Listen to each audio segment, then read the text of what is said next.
Welcome to New Possibilities. I speak truth to power without fear. So for this video, I'm going to talk about my trip to Cairo, Egypt. Early in August, my daughter and I went to Cairo, Egypt. And what I want to do is talk about that entire experience. I'm going to provide some practical advice for people that plan to go to Cairo, Egypt. And I'm going to provide some recommendations. I'm also going to, give you an assessment of some of the cultural customs that I learned about while I was in Egypt. I'm going to talk about the question of whether or not the ancient Egyptians were black, just based on my observations. And by no means am I an Egyptologist or one of these hoteps. It's not an area that I have focused on in my studies or anything like that. And hopefully I will get a chance to go back to Egypt. This time, the next time I go to Egypt, I want to go to Aswan and to Luxor. So let's get right into it. So after a layover in London, we flew to Cairo. And this is the view as we were flying into Cairo. We stayed in a Hilton hotel, and this is the view from our hotel window. Every morning we would hear peacocks crow, and we actually saw the peacocks, which was really amazing to see these wild animals in this urban environment. Here's the lobby to our hotel. This was a great hotel. They had many food options, multiple restaurants within the hotel. You didn't even have to leave the hotel for dinner. It was a great experience, great accommodations. The first day in Cairo, we went directly to the Great Pyramids in Giza. And this is a picture of my daughter and I in front of the Great Pyramid in Giza. This was a breathtaking experience. It was amazing to see this. This is something I've always wanted to do ever since I can remember. And this gives you an idea of how huge the stones are in the Great Pyramid. So we saw the Great Pyramids, and this is a view as we were driving in the area. And after we saw the Great Pyramids, we went on a camel ride, which was one of the most fun and scary experiences that I had on this trip. At first I was a little nervous, but after I got into the flow of things and got in tune with the animal, it was a great, amazing experience. I felt like I was walking in the footsteps of the ancestors. After that, we went to the Great Sphinx, and here I am in front of the Great Sphinx. My daughter and I took photos there. It was amazing to see this image, and there's no doubt in my mind that that Great Sphinx is modeled after a black man's face, even though some of the features have been chipped away with time. But it was amazing to see this thing in person.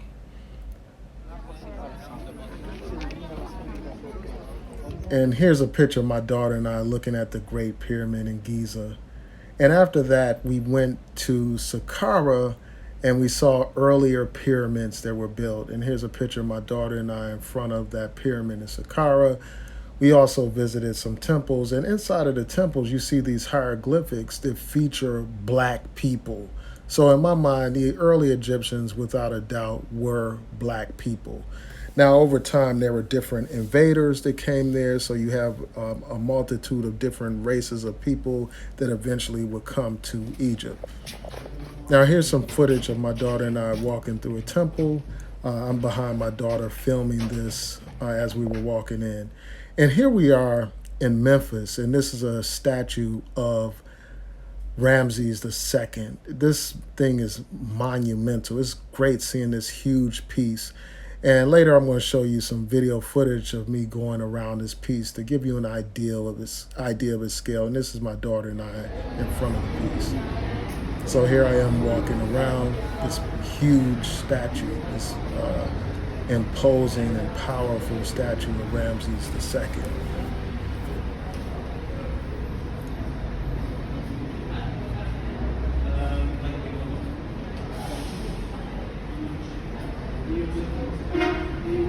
So you can see just how large this piece is. And then I'm showing the smaller pieces on the side.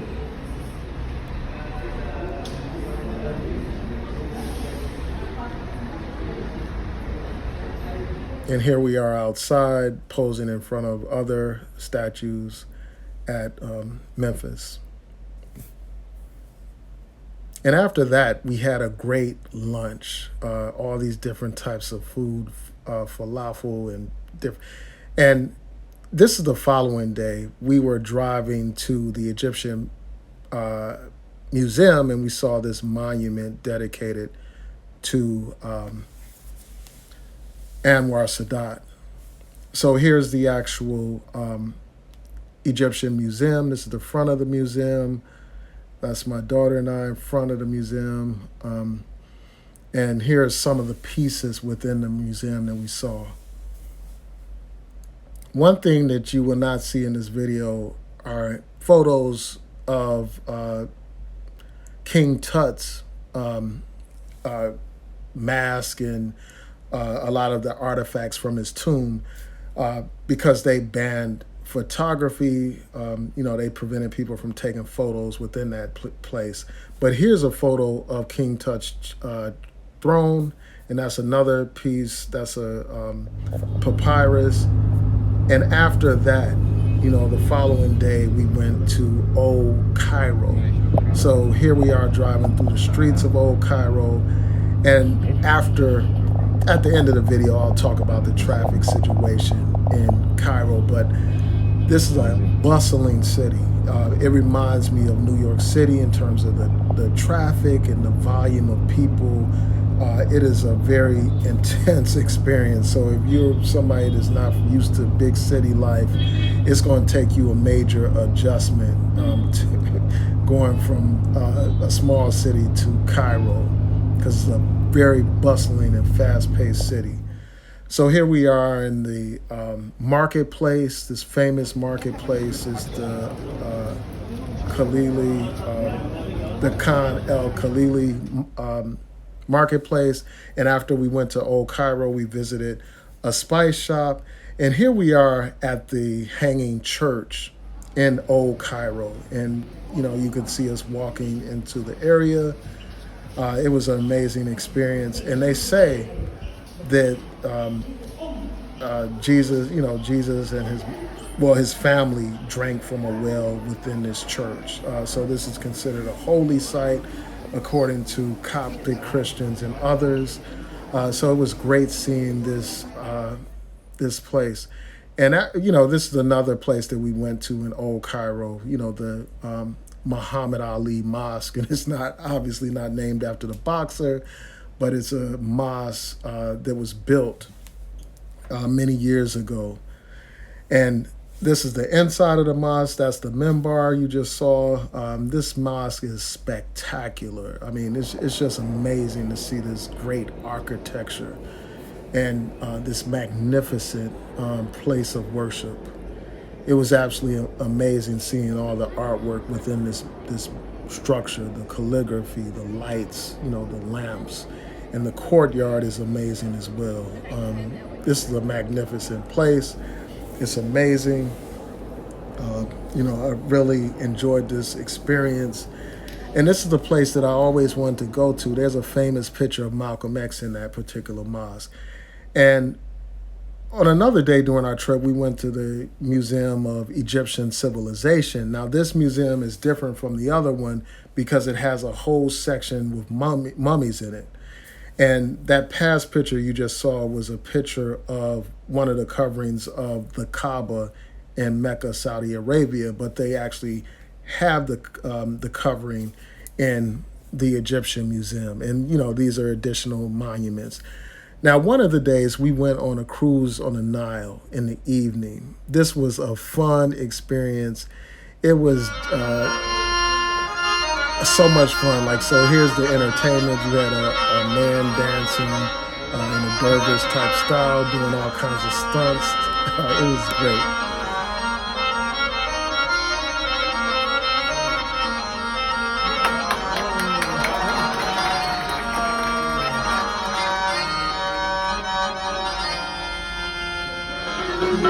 So of course you had a belly dance. That was an interesting experience.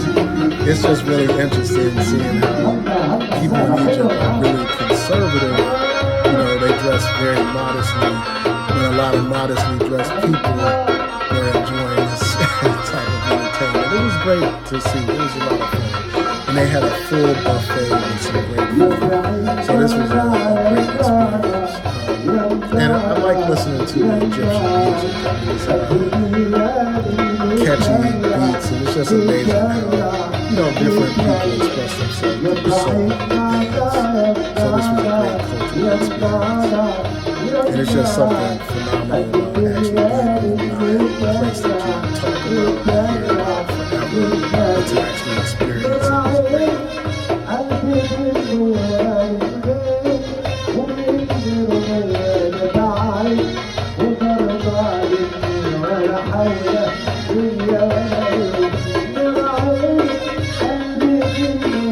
So this is just a clip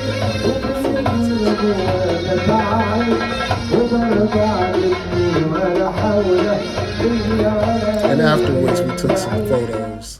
There's me with the dancer, the belly dancer, and then there's me with one of the other dancers.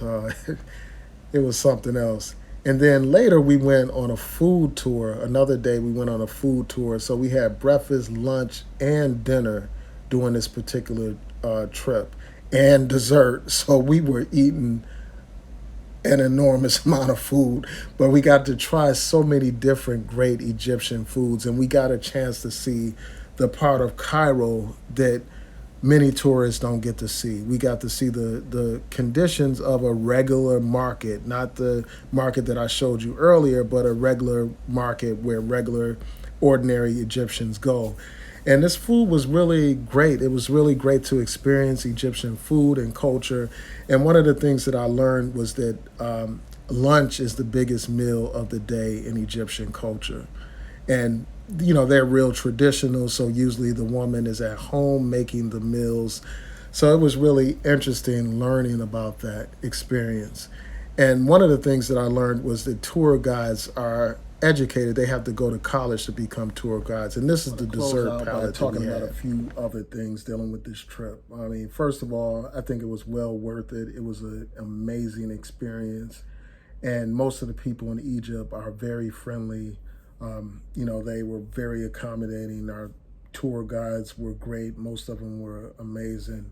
So that was a great experience. If I were to do this again, and I'm certain to do it again, and, again, as I mentioned before, I want to see Aswan and Luxor. So I'll probably do it with a tour group.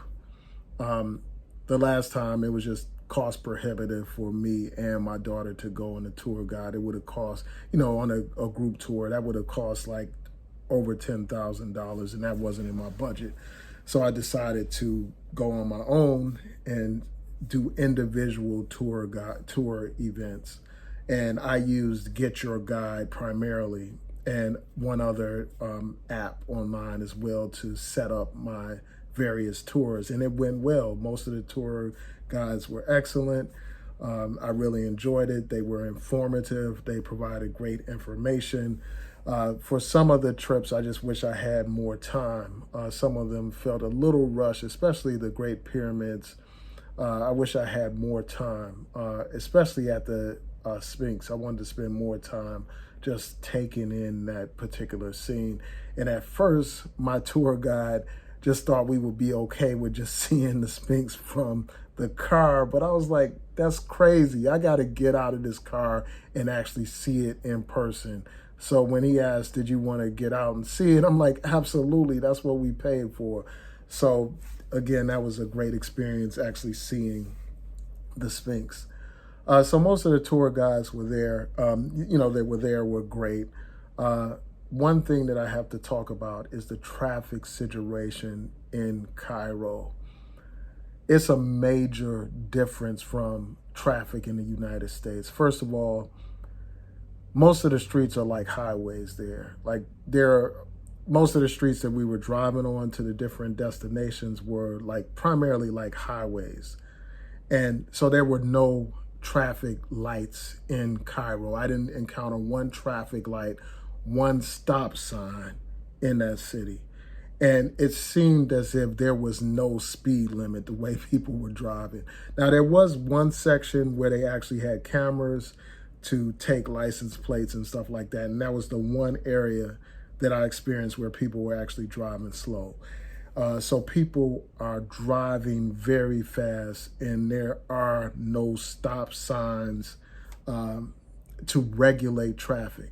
And even though there are lanes in Cairo, people rarely actually use them. So people are driving between lanes.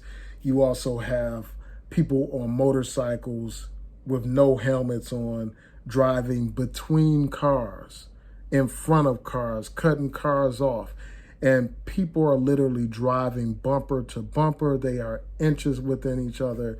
And it's very nerve wracking, to say the least. And I noticed with respect to driving, I highly recommend that people take Uber. As as many people have said here on YouTube, I encourage you, if you're in Cairo, to take Uber. It is the idea of an American trying to drive in Cairo is just unheard of. You will not be able to drive in Cairo. You will have to be out of your mind to actually attempt to drive in Cairo. But yeah, so the Uber was the best situation in Cairo. But I learned an experience with catching the Uber that the younger male drivers drive like they're on a speedway, like it's the Grand Prix. So in the words of Khalid Muhammad, when you get there, you better buckle up because it's going to be a rough ride, buddy. So that was the only thing that gave me pause about that trip, the crazy traffic. You have people, like I saw a lady, ladies with their babies on motorcycles. So they'll be sitting on a motorcycle with both legs on one side, and they'll have a baby in their lap, driving down the highway. And then you have people driving pickup trucks, and there are people like literally in the back of the pickup truck, like a dump truck. They're in the back of the dump truck, speeding down the highway. And the other thing is, there are no pedestrian walkways. Like in the United States, you have areas that are designated for pedestrians to cross the street. You had the stoplights and all that kind of stuff, stop signs, none of that. So you have people literally walking on the highway between cars. It is crazy, to say the least, for me. So that was a major adjustment. Another thing that I have to say is, one of the great things about doing the food tour was I got a chance to see parts of Cairo that you rarely see as a tourist. So we got into the neighborhoods. We saw like crumbling infrastructure there. We saw like they have very old buildings that were built a long time ago that really need to be renovated. And there are areas where they have like abandoned, like there was an area where there were abandoned railroad tracks, and there was literally trash everywhere. When I saw the trash in that particular section, and this is not reflective of Cairo, the entire city of Cairo, where I stayed was great. It was a great area, very clean and all that kind of stuff. But this particular neighborhood that I went in, there was a lot of trash, a whole lot of trash everywhere. And it made like Baltimore City look like many parts of Baltimore are clean. As you all know, I live in Baltimore. Many of the areas are clean in Baltimore, but you have some areas, especially in the downtown part, that are full of, there's a lot of trash, but that pales in comparison to what I saw in Cairo. There are a lot of stray dogs and cats in Cairo, like especially in old Cairo, in certain parts, you'll see lots of cats and dogs just walking around and stuff like that. So that was an interesting experience as well. So that's with respect to that food tour. And it was a great experience to be like in an all Muslim country, to be in a place where most people are dressed modestly, where a lot of people are, dressed in a conservative kind of way. Like a lot of the women have their hijab on. So that was an interesting experience being in that kind of environment and stuff like that. So there are a couple of things that I would recommend for people that are coming to Cairo. And I've learned a lot of this by watching a whole bunch of YouTube videos. And when I actually got there, it panned out to be true. It turned out to be true. So one of the things is when you get to Cairo, don't take a taxi from the airport. Take a Uber. It's far less expensive. You don't have to deal with somebody like trying to hustle you out of money. And that was one of the nerve-wracking things about going to Cairo. As soon as we arrived at the Cairo airport and we picked up our luggage, immediately one of these cab drivers just was very persistent in trying to get us to go on, have him provide us with a ride to the hotel. He was insistent. Like, no matter how many times I told this man no, I must have told him no about a dozen times, but he kept persistent. And that was a very unpleasant experience. He kept saying, well, I'm official. I'm with the government, showing me this badge, like as if that's supposed to mean something.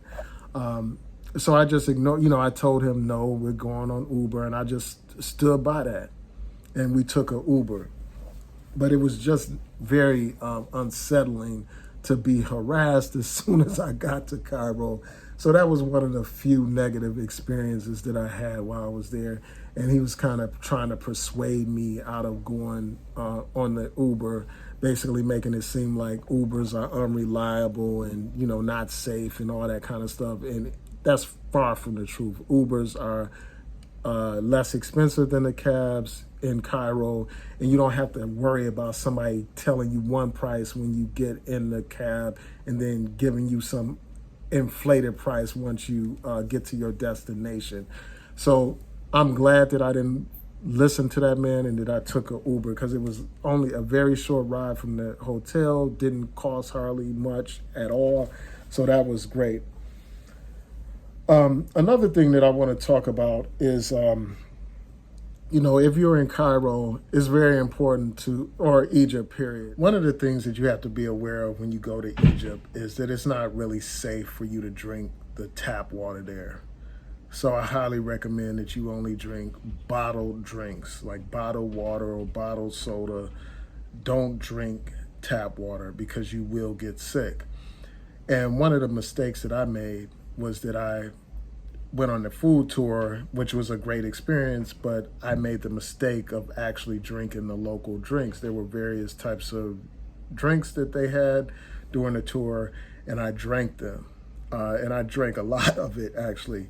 And of course, none of this was alcohol or anything, but these were drinks, and I'm sure that they used tap water to make these drinks.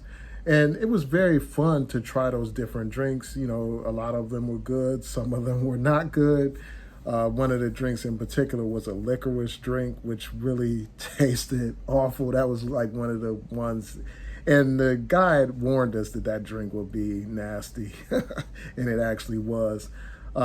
So that's one of the things that I would caution people about drinking tap water there. When I was there, I drank primarily water in bottles and bottled soda.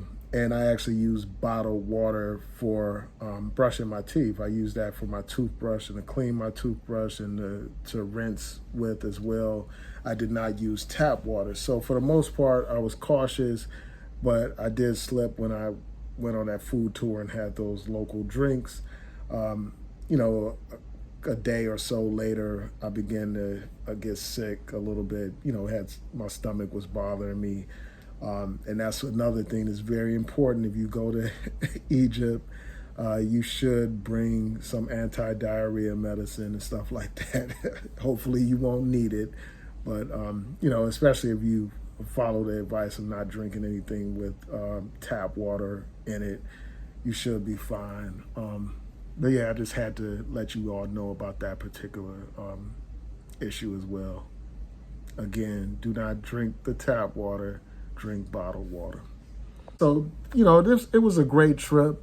One of the things that I found to be really unfortunate is that, like, at the at the Egyptian Museum, they have a replica of the Rosetta Stone, and that's a stone that helped translate a lot of the information in the hieroglyphics and all that stuff. It's a major artifact. So at the Egyptian Museum, even though the Rosetta Stone was found in Egypt, it's not in Egypt anymore. They have a replica in the Egyptian Museum, but they actually have the real Rosetta Stone in the British Museum.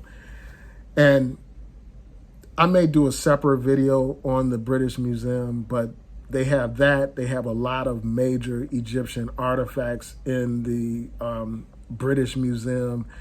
And it's just an example of how the British have stolen so many artifacts from around the world. And it's sad that some of the most significant pieces of Egyptian artifacts are not in the Egyptian Museum. They are in the British Museum.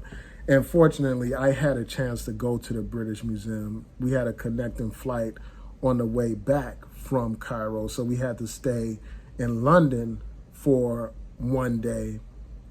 And afterwards, you know, when we stayed there for one day, in the morning, we went to the British Museum and we got a chance to see all these great, magnificent Egyptian artifacts. And again, I may do a separate video showing you all those pieces and some other pieces. And they have great West African and other African art as well at the British Museum. And I'll talk about that in another video. And before I close, there's one other thing that I want to mention, and that's this. You know, with a lot of these tours, they actually package these tours so that you visit these different shops after your particular tour. So they have the papyrus shops, they have the perfume shops, they have, you know, a cotton shop, you know, where you can get authentic cotton and, you know, real nice cotton clothing and all that kind of stuff. And they had a spice shop where they serve tea and they have different spices and coffee and all that kind of stuff. And they're connected with these tours. One of the things that I'll say about this is that, you know, a lot of times those prices are very inflated. And the only people going to those particular establishments are tourists who are brought there by those tour guides. And I'm sure that a lot of those tour guides get kickbacks from those particular things. So just be prepared for that. If you're not interested in those things, just let your tour guide know ahead of time so they won't even bother to take you to those places. And if you're not, you know, if you don't want those things and you go anyway, just stand by it and say no. But they have a lot of these tactics to persuade you to buy things, like they give you tea and all that kind of stuff, chat you up. So many people will feel pressured. I bought a few things. I didn't buy nearly as much as they were trying to get me to buy, thankfully. I'm sure that I paid way more than I should have. So that's just something to be aware of when you go to Cairo and Egypt, period. You should just tell them you're not interested in those places if you don't want to deal with paying those inflated prices. But I was able to buy some gifts for some loved ones, and it was the experience for me. So I know I got played probably, but I made sure I kept my purchases to a minimum. And there's one last thing. You know, I will say this. You also need a visa when you go to Egypt if you want to stay for a period of time and go to different parts. You should get that at the airport. Don't do it online. You can get it at the airport for $25 with no problem and no hassle. There was one other point that I wanted to make, and I'm sure it's going to come to me after I post this video. But yeah, I want to thank y'all for tuning in. If you went to Egypt, tell me about your experience. And I may do a separate video about the Egyptians being black. And in that video, I will show some photos of the mummies and some more of the hieroglyphics. But it was just too much to put into this one particular video. So with that, I'm going to say peace and blessings to y'all. I hope you enjoyed this video. I know it's longer than the usual video, but peace and blessings. I hope that y'all have a great day.